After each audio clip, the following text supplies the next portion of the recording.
Hey everybody, I was speaking with the agents this morning covering some national data on the economy, and I just thought that I would share some of that with you all. First thing that we talked about was the Federal Reserve and what their two jobs are, their two primary jobs. The two things that they look to control the most are first, the unemployment rate, and then second, inflation. Right now, our unemployment rate's 3.6%. And what I shared with our team is 4% is basically full employment. We don't have anybody looking for jobs. So we're at 3.6%, well below 4%, which is basically full employment. So the Fed doesn't have anything to work on from the employment standpoint. Now that we do have a lot to work on inflation, and they've been working on that by increasing their rate there.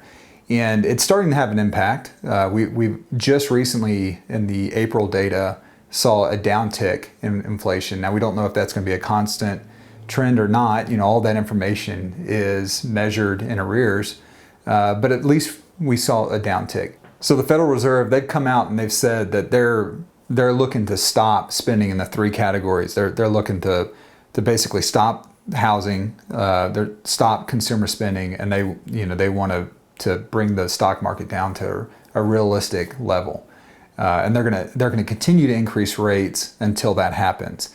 And what I've asked the team was, well, have you guys stopped buying cars? Have you guys stopped taking trips? Have you guys stopped buying off of Amazon? And the answer from all of us was no, we haven't. And that's kind of what the Federal Reserve is looking for. They're looking for that spending to stop, and they're going to increase the rates until that happens. Now, why does that matter to you?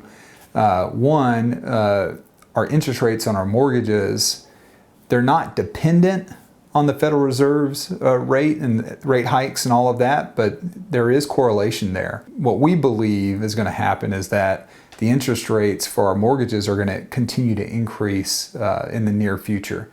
And we don't have a crystal ball, we don't know that for sure, but that is our best guess at this point. So the fact that we're at 5.25% for a 30-year fixed loan, I think that's a really great interest rate. And if you look over the last 30 years, you know, our average interest rate is 6%. If you look over the last 50 years, the average interest rate is closer to 8%. So with all things considered, 5.25% is still a really good interest rate. And if you're sitting on the sideline thinking that those interest rates are going to come down, I personally wouldn't bet on it.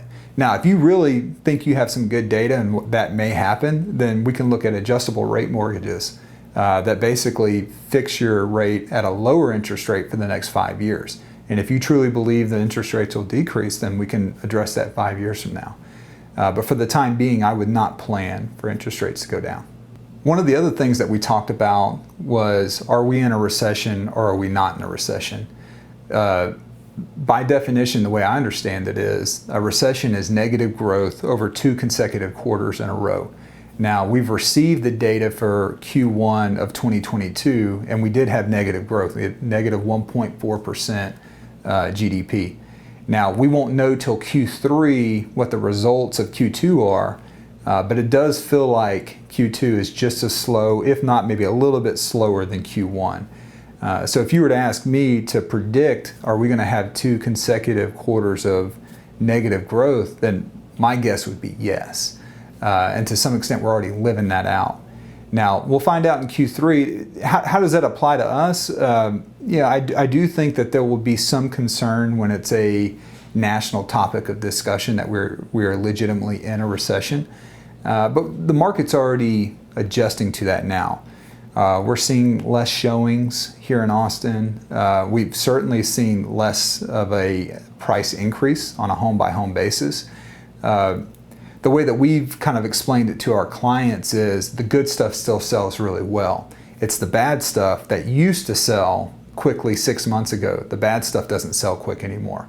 You know, buyers are actually getting to, for the first time in a few years, to be a little choosy in what they go and put under contract. And now it matters. You know, it matters for sellers now. So you got to price your property right. You got to get it looking good. You can't just put it on the agent multiple listing service and it just sell right away. So we're starting to see some price drops. We're definitely seeing less traffic, and agents are definitely having to work harder to get your house sold. In regards of inflation, inflation's still really high compared to at least the recent history. And we've already talked about some of the things that we're doing are having an impact, but it still is a long road to go down. And the estimates that I've seen and what I've shared with our team is inflation will still be above the kind of 2% level that we really want to be at until the year 2024. So that's, just 2 years of a long road ahead of us to try to get that inflation rate down. Now it'll start to feel better over time.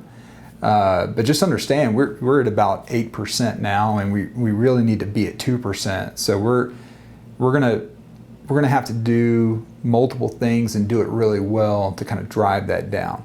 But once we get down to that 2% level, then we can start to grow appropriately again, and things will feel a little bit more normal than this red hot environment that we're in right now. We talked a lot about how housing wants to appreciate on an annual basis at about 4%. That's what we really think is a healthy number when you look at housing on a national level. And if you were to look at the prices over history and how they've increased over time, we would use that 4% trend line of annual appreciation to kind of show us how things have progressed. And there was only a few times in history where the actual average price got above that 4% appreciation line. And one of those times was back prior to the 2008 crash, when we were writing bad loans, and pricing increased artificially because people that shouldn't have gotten the loans that they did were getting those loans, and it just inflated prices. And we saw those prices come down below the 4% trend line once all of that settled. If you look at our data from last year, our average home values have gotten above the 4% appreciation line. And that doesn't necessarily mean that we're going to have a crash in housing. It just means that naturally over time, we're going to try to see those values come back to that 4% line. But just understand why those prices got so high so quickly. We weren't writing bad loans. It's just the interest rates were so low that people could afford more. And when they could afford more, they offered more to win the houses that they wanted. And there was a lot of competition, and that drove the prices up quickly. So we are above that trend line right now. We hope that things settle in over time, but it doesn't necessarily mean that we're going to have a drop in values. Yet one of the last big factors in our market that drives the speed of our market and kind of the competitiveness is just the inventory. Inventory on a national level is still super low, and it's still low here in Austin as well. In the very recent, so over the last 60 days or so, we've started to see inventory tick up a bit, and we've seen it substantially tick up in the new homes construction inventory, and even in the existing homes sales, the resale category, we've seen inventory increase. And that's to have a healthy market, a balanced market. We really need to see those levels increase. So we're at about two months of supply of inventory, and we need to be at about 6 months for the buyers and sellers to have the same amount of power. Again, as we kind of go through these next year, kind of 2 years, and kind of finding our footing here, we should see that level out a little bit. So more days on market, more homes for a buyer to look for, more competition if you're a seller. And the only thing that would keep that inventory low, from my opinion, there's two things. One is if the amount of people that continue to move to Austin stays high, and builders do what they say they're going to do and stop building as much. That could keep our inventory pretty low. The other thing that could keep our inventory low is if the people that would normally choose to move up, meaning sell their house and buy a bigger house, or sell their house and kind of buy a smaller house depending on their life, if those folks decided to just stay in place because their interest rates are too good, their tax values and for their property taxes is just too low, and they think that it's better for their family if they just stay put instead of sell and buy a new house or sell and move out of Austin, if those folks just stop where they're at and decide not to sell, then again, our inventory could stay low because those homes that we would have had on the market, we wouldn't have those. So, as we kind of consider the operating environment, is it a good time to buy? Is it a good time to sell? In my opinion, it's always a good time to buy as long as you buy right. And to me, buying right means not buying a bad product. It means not overpaying for a house. And it means buying something that you can see yourself living in for at least the next 5 to 10 years.